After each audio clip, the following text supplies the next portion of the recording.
first-time interviews. So my name is Scott, and today you are watching CI Stories with Immediate Immersion, and we have Jackie today to talk to us about her CI journey. So I'm going to go ahead and introduce her. Let me go ahead and get her on screen here. Welcome, Jackie. Hey. Hey, how are you doing today? Good. If I can get my camera adjusted so I'm centered. There we go. Okay. Perfect. Yeah. So why don't you give us a little brief introduction of who you are, what you teach, and we'll get started from there. Okay. So I am in my 7th year of teaching, and all of my experience is in rural West Tennessee. So more towards Memphis, no mountains.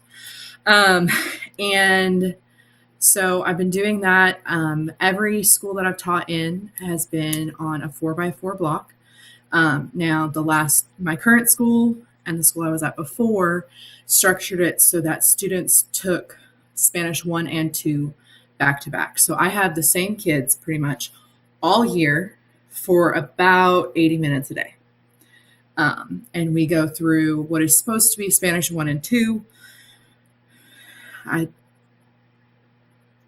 I kind of do things a little bit more like it's all kind of Spanish 1 because I don't feel like you can really get to what people think of as Spanish 2 in 1 year, even if you're in a longer block like that.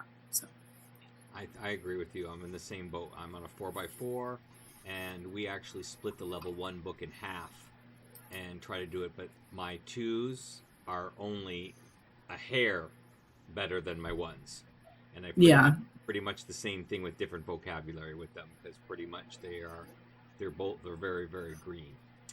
Right. And when you're trying to cover the entire scope of a textbook, it's really hard to do that in a year period and have the retention of all that material that is useful for the kids. So exactly. Yeah. So my first question for you is, how did your teaching look before switching to CI? Okay. So it was terrible. Now that being said, I moved into CI strategies and methodology in my first year of teaching. So I had heard about TPRS from the cooperating teacher I had in a practicum I did my last semester of college. And she mentioned the TPRS book. I think she might have had a copy that she let me kind of flip through a little bit. And I was like, oh, okay, cool. And so I started down into the rabbit hole of researching about comprehensible input. And that was in 2017. I got into my first classroom in 2018. And so I was trying to do things in a way that seemed like it would make more sense to me, because I didn't like how, in textbooks and stuff, they do ser and then estar and then tener and ir. And yes, those are really important, very useful verbs, but it felt like it took forever to get somewhere where you could have an actual conversation with it. So I was like, all right, first week, I'm going to teach all of the present tense conjugation patterns for regular verbs, and then we're just going to go from there. And it was a disaster. We were using así se dice, and I had no clue what I was doing. It was not a great semester. So I was like, okay, I really need to just do it the way that what I'm researching shows is more effective and is going to reach all of my kids better. I was working in a school that had a lot of really poor students, a lot of special needs students, a lot of kids who struggle to read in English, and just all kinds of things that kind of stacked against the deck against them in terms of being successful in a traditional grammar and vocab drill and kill based setting. So I was like, all right, scrapping all that, switching over to this CI stuff. And I used some resources that I found from Tina Hargadon and Ben Slavic, and just kind of was piecemealing stuff together. And I was teaching Spanish 1 at the time, so I was working with complete novices. And it went better, but it wasn't good. Because I really didn't know what I was doing. I was trying to create stories, but I was not really doing targeted structures and vocabulary and stuff. So everything was just kind of scattershot all over the place. Okay. So it didn't go great, but it went better than the first semester. And so then that summer I went to NTPRS in Chicago, and kind of learned how to do TPRS. And then I think that was when Tina Hargadon had put out Year 1 or Stepping Stones, or it was something it was like a 3-book sequence. And so I was like, okay, I'm going to use this because my district won't buy the curriculum that I want, and I am poor and cannot buy it myself. So I'm just going to do this and make it work. Well, then at the midway point of the year, they were like, okay, fine, we'll buy the Somos curriculum for you. And then COVID happened. So, I mean, that's kind of how it all started, and how that transition happened. Once I switched over to Somos and had a structure to work with, it's like, okay, we're focusing on these phrases. It went way better. So that's kind of one of my first big things that I tell people when they're going to switch to CI is like, you really need to find something with a structure. And nowadays there's a lot of options for that. Yeah. But I definitely am on team targeted input. Yes. And your story kind of emulates what mine was too, because I came into teaching without much knowledge. I was teaching that first semester. It was horrible. It was not going well. I was trying to use the textbook. I discovered TPRS over the winter break. I said I was going to go started, all in on second semester. I did. I had no idea what I was doing because I hadn't had any official training, and I didn't get any till the following summer. And I didn't go, that was 2001. I didn't go to my first National TPRS conference until 2007 because I was in California and I had to work the summer. I had to do summer school to be able to keep my pay all my bills all the time. So I couldn't do any of those things. So I just did conferences during the off time, and that's how I learned. But, by the skin of my teeth. So very similar to your story. It was way before COVID, but very similar to your story. And then we didn't have a curriculum either. I had to teach from a textbook. So I just took the curriculums that I found and just took, we're doing the travel chapter. Let's see what stories I could find that were travel related. So very, very similar to what you did. What do you think was your biggest aha moment after your transition, do you think? I think, again, having a targeted plan for input really helped. And then another one is trying to really personalize it for the kids and really, kind of work in more of those, like, okay, what about you? What do you think about this? Do you have one of these things? Where do you use that? Stuff like that has really kind of helped get the kids more involved and more interested. And then another thing that I have found is that stories with animals are very successful. You can probably just barely see it, but on the bookshelf behind me, in between the white elephant and the hat, there's a little like orangish figurine. That's actually something that one of my former students made because one of their stories that year had a flying fox in it. So that is one of our flying foxes from that one. But this year I had a class who they made, for one of the stories, they made a giant raccoon that killed Bill Clinton in Mexico City. not the moment to take a drink. Yeah. Another class had a magical capybara named Earl, who went to a school that taught magic and clownery.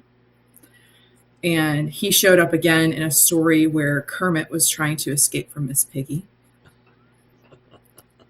So, and that gets a lot of kids really involved. Now, some kids don't love it. They're like, I'm like way too cool for magical capybaras, and I'm way too serious for all this. But we do plenty of story. They were the ones who were really interested in the story where there was a guy whose brother kept stealing his girlfriends, and that's from Somos Unit 5. And, you know, so it's stuff like that. Like, variety is the spice of life, you know. And one of the other things that I do is I do try to do daily check-in at the beginning of, you know, like we do kind of a calendar chat type deal, but then I also ask, like, what's going on? Tests, quizzes, games, stuff like that, you know. And when someone's like, oh yeah, I have a test in economics. Oh, well, did you study for it? Was it difficult? How'd it go? You know? And I think that really helps with buy-in as well, because the kids know that, like, I care about what's going on outside of my classroom. So. And they're not, that you're adapting the curriculum to them. And so it's not like, like I always say, I use language to get to know my students. I'm not forcing language. I'm not saying, oh, I got to work these verbs. I got to get them in. So how am I going to get them in using a kid? It's like, how do I get to know this kid using the language that I need to teach? And so the focus is a little bit different. It's instead of on the language, it's on the kid. And that makes, I think you're right, it makes a really big difference. For me, I found success with objects. So I try to get inanimate objects. And we had one a few years ago that was so funny. The kids drew it out.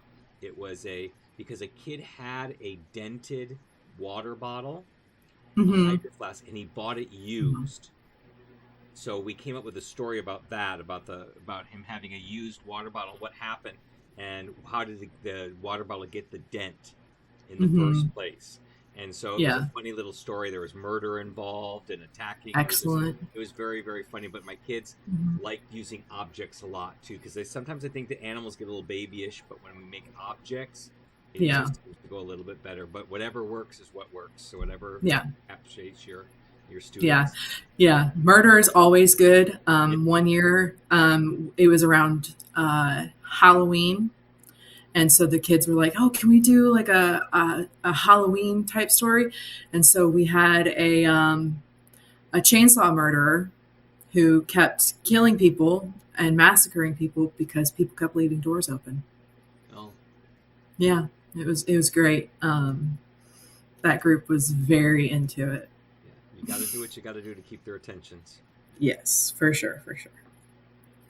So, do you have any specific strategies or activities? You kind of were talking a little bit about it, but that have been most successful in your classroom since you've switched?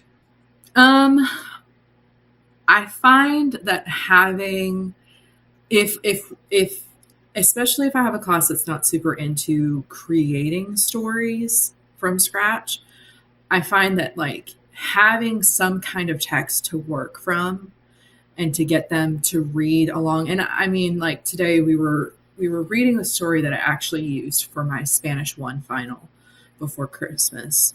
But like not all my kids had to take that final, and I'm still trying to like get everybody reacclimated before we start talking about bullfighting.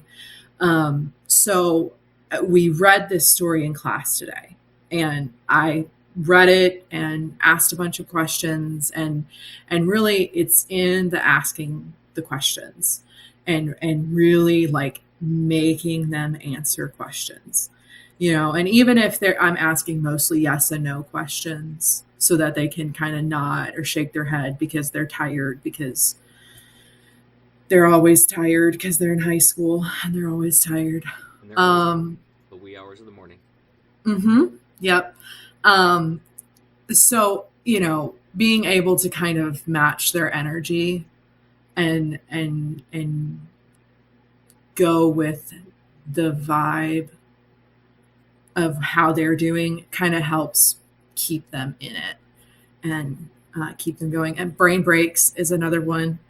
Mine really like to count. So one of their favorites is I just put the numbers up and they have to stand up and count through the sequence until everybody's standing without two people standing up at the same time or repeating a number. So like if two people stand up at like almost the same time, one has to say the next number. Otherwise we start over, or they were doing rock, paper, scissors, or, I have them do all kinds of just crazy stuff for brain breaks. And it kind of breaks up the monotony for them. And, it makes it a little bit more fun Yeah. so that they're more willing to buy in, especially when I ask them to do boring things. Yeah. And another thing I've started doing more this year, especially, is trying to work in days where they're working in stations. So tomorrow they're going to be rotating through stations, working with this story that we did today. Awesome. So, yeah, speaking of brain breaks, last semester, one of my classes, the only brain break they wanted to do was hot potato. Every day. That's what I'm like, you not tired of hot potato yet? Nope, we're not tired of hot potato. We want to play hot potato again. Every day for the entire semester, 20 weeks, 5 days a week, that class wanted to play hot potato. I have not done hot potato. See, and that's why I haven't done hot potatoes, because I'm a little worried about the violence.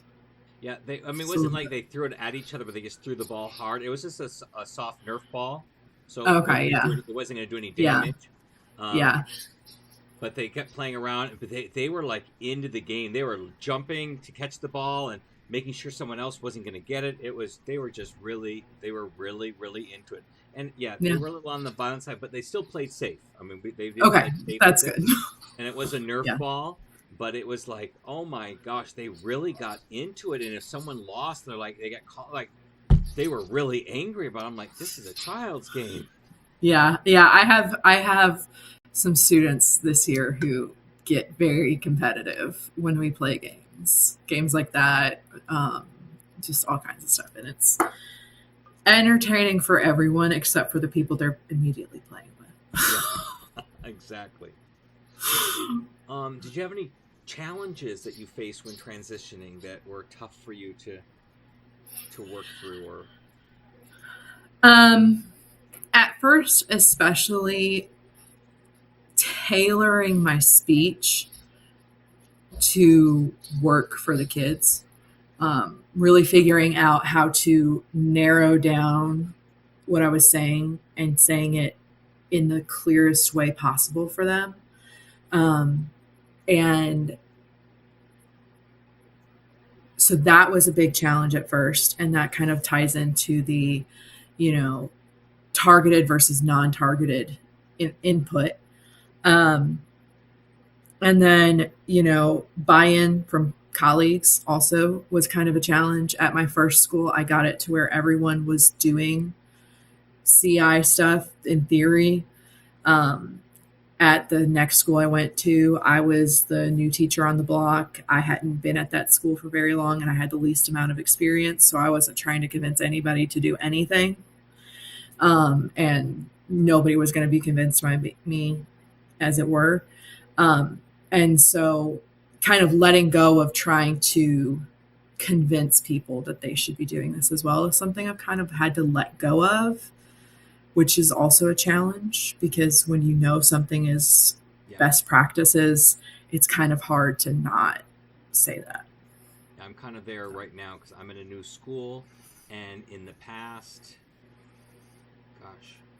19 years I've been in a 100% CI-based schools. So I've been in 2 school districts, and we were 100% CI-based. We all were on it. We were all doing it. If you didn't do it, you were let go. You didn't make past probation. But now I'm in a school now where I'm the only one who does it, and the tests are so textbook. Like the Spanish 2 test for the final was all about changing definite and indefinite articles to plural, and the nouns to plural. Change el lápiz to los lápices. That was like the writing section. That was what they were supposed to do. I'm like, oh my gosh, this is not even practical. So I'm not trying to convince anybody, but I'm trying to meld the two. I'm teaching what I have to teach, but I'm doing it through CI because that's just. And I told the kids, we got to do what we got to do, and I get them through. So at the end of our units, I get out the workbook only. I made a couple Xerox pages to have them practice, so they just kind of have some experience with it. But we do CI all the other time. But you're right. Convincing other people is really difficult, and some people have been teaching. Nobody there has been teaching longer than I have, but I'm just not. I'm too far in my career where I'm trying to convince anybody to do anything at this point. Now, I am lucky in that I have never been forced to use a common assessment. With where I teach and the general attitudes related to that, pretty much every admin I've had has been do what you do, and the others will do what they do, and be blessed. There's one other teacher at the school that I'm at now, and she does things completely differently. She does them in a way that works for her, I guess. And she tells me about it, and every now and again she asks what I'm doing, and she knows that I use more of a whole language approach. But she respects the fact that, I'm a professional and I have been teaching for long enough that I know what I do well. And, so she's not trying to force me to do anything she's doing. And I likewise I respect her in the same way of she does what works for her. And we don't have to give a common assessment. So we do what we think is best. And, that is something that I value as a teacher, is that professional discretion too. And as you talk about it, I have made some subtle influences as we were going along, because last semester they were assessing them on the alphabet, which I was like rolling my eyes for. But not only the alphabet, in the strangest possible way, the alphabet, they had to write. So they had to answer the question, but in writing, how do you spell the following names? But they had to write the letters not as letters, as sounds. So they would write A, then B, B-E. And so they would say escribe, and they would have to write it out. I'm like, nowhere in the world does anybody do this. So I said, if we're going to do it, let's at least do it orally, where it makes sense. Yeah. Where it makes sense. One writes it out. And then, and I said also the countries and the capitals. I'm like, really? Do we really need to do that? We can talk about the countries, we can talk about the capitals, but actually assessing them on that doesn't tell us, it doesn't apply to any of the standards really, because it doesn't even teach culture really. And at the same time, it doesn't lead to knowledge of Spanish. So then we met yesterday in our PLC, and one of the teachers goes, you know what? I was thinking, and I think we should eliminate the alphabet and the countries from the test so that we can get through more material that's more applicable. I'm like, yes. So subtle changes. Yeah. They were spending 2 to 3 weeks on the alphabet. I'm like, heck, I played the song for 2 weeks and I called it done. That was good. We'll do the counting thing with the alphabet, and that's about it. But I remember when I took Spanish 1 in 2006, 2007, we had to do that where we were writing out the phonetic letters to spell things. And you mentioned the countries and capitals, and I think in Tennessee at least, I think it is on the standards, communication, to be able to talk about geographical features of places where the language is used.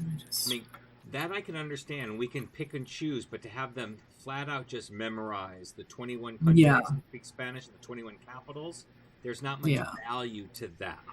But investigating, Montevideo or investigating Aires, that's more applicable. That's a much better thing. But just to have them outright, half the kids can't memorize the 50 states and the capitals. So, if they don't know their own country, there's not much useful. There's not much use, especially because most of them are probably not going to go to Bogota. Yeah.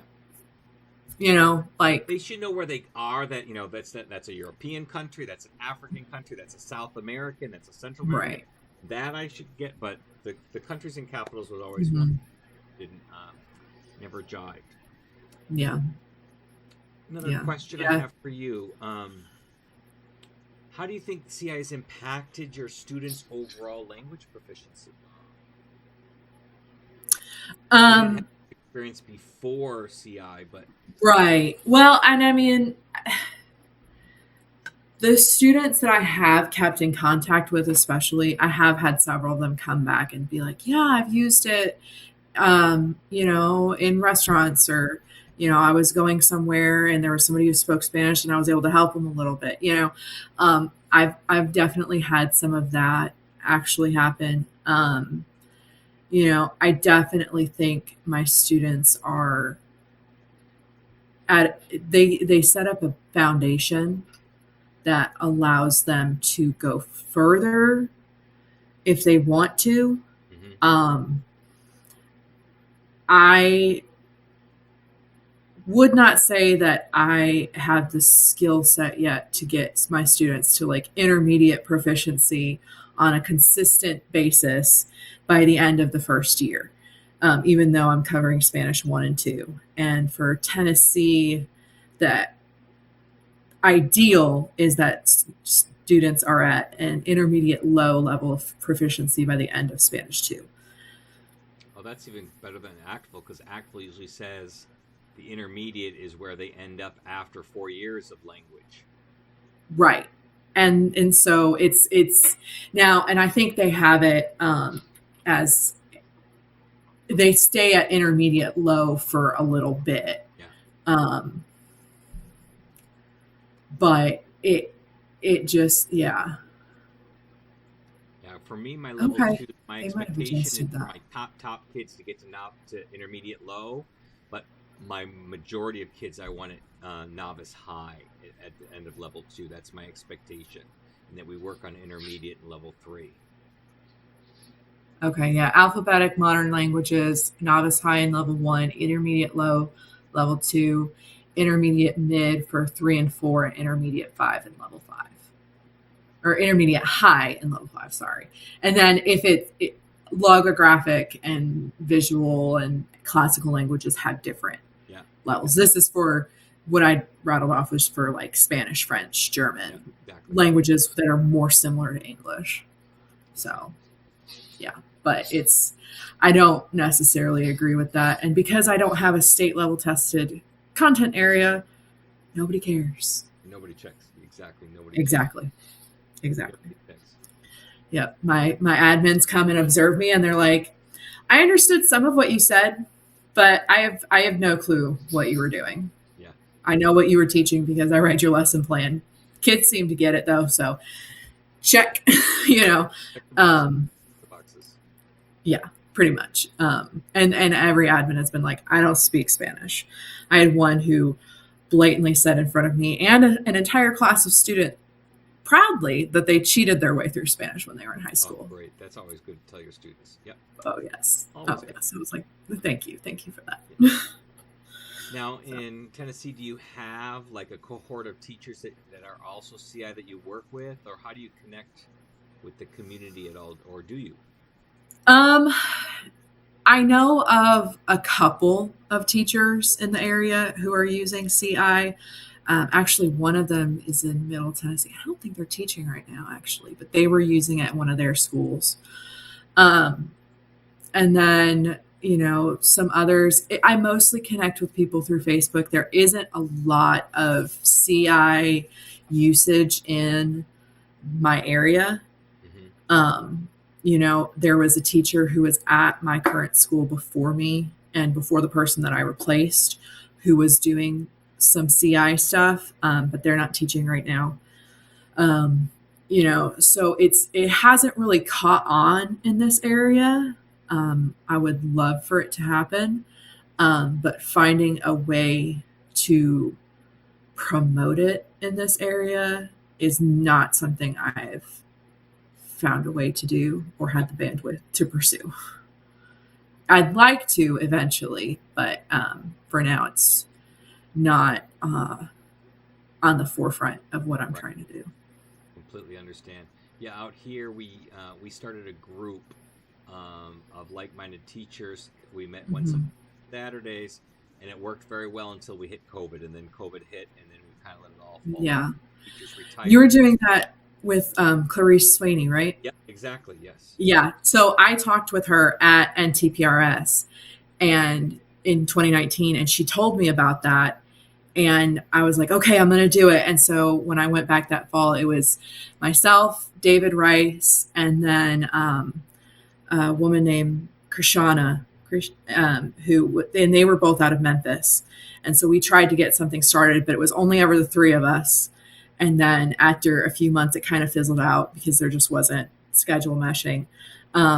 So I just haven't tried to reignite it. Yeah. I'm sure the Facebook page is still out there somewhere. But I don't know. I think probably one of the best ways to get it going again might be to try and partner with a local university and Yeah, try and good idea. do We had something through there them. were some enough people in our area, and we didn't always have a consistent, everybody showing up.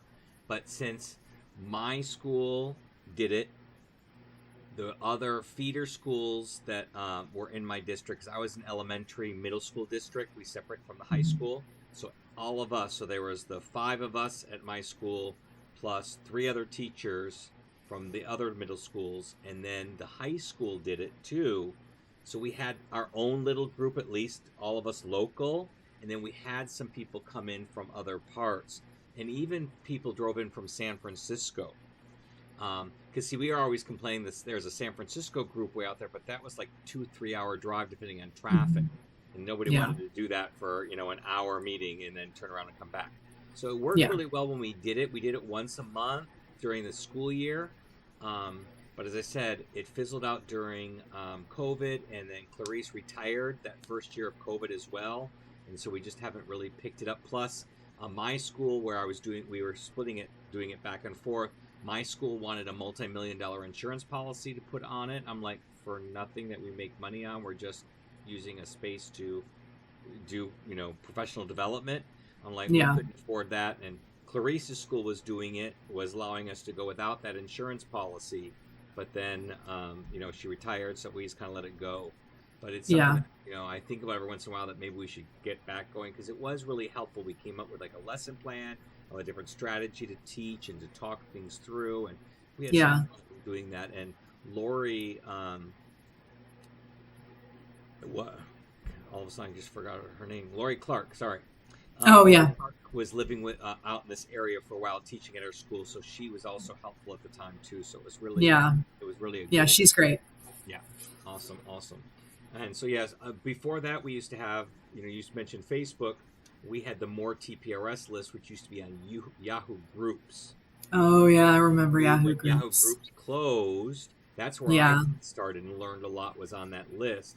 And then Yeah. the groups closed, they moved it to Facebook along Yeah. the way. So that's where a lot of us network back and forth, Yeah. especially when, like you said, there's not a lot of people in your area. What are you going to do? So you've got Right. some way to network.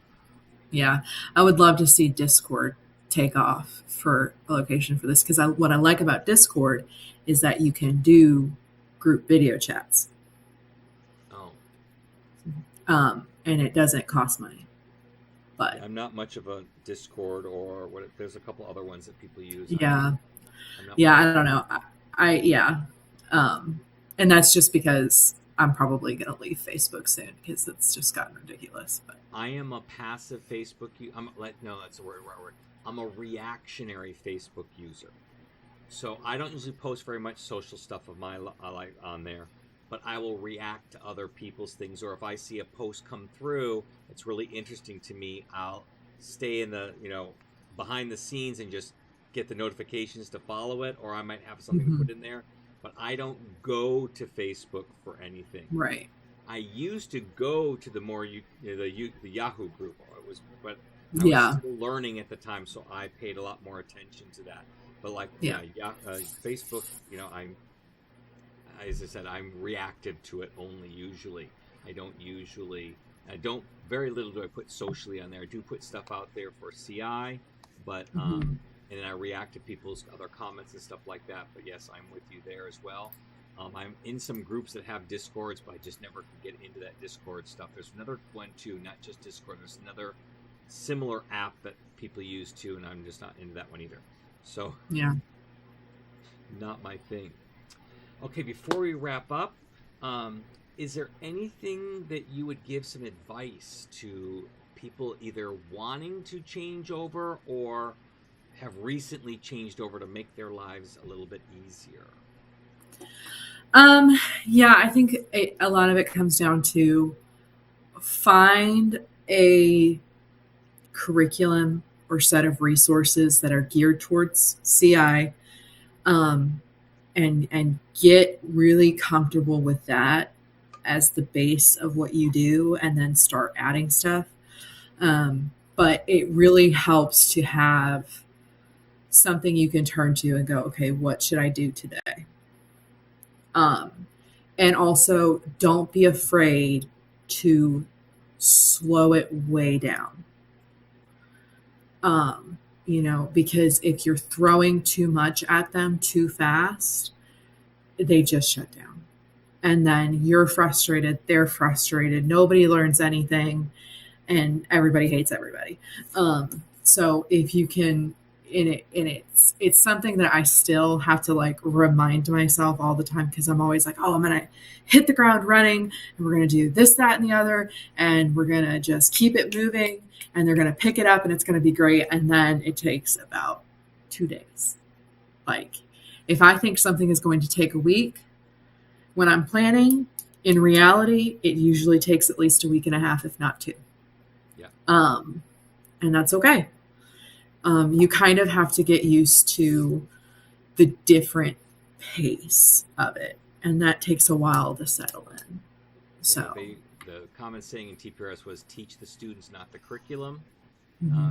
You're not teaching by the calendar, and slowing is in multiple ways. Slowing the curriculum down is one, but also slowing your speech down is another. Yes. These are very difficult things for us teachers to do, to really slow it down to a level, because you think you're being slow, but you're not being slow enough lots of times. And that's why I really loved going to conferences where they teach you another language.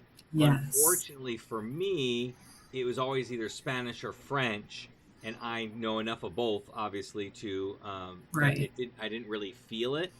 But taking, I've done some Russian, I've done some Quechua, I've done some Mandarin, and I can you can feel a little bit more that way, and really see that you go, oh crap, I really do need to slow down, because I didn't understand that 2-word Mandarin sentence there, because I was completely lost.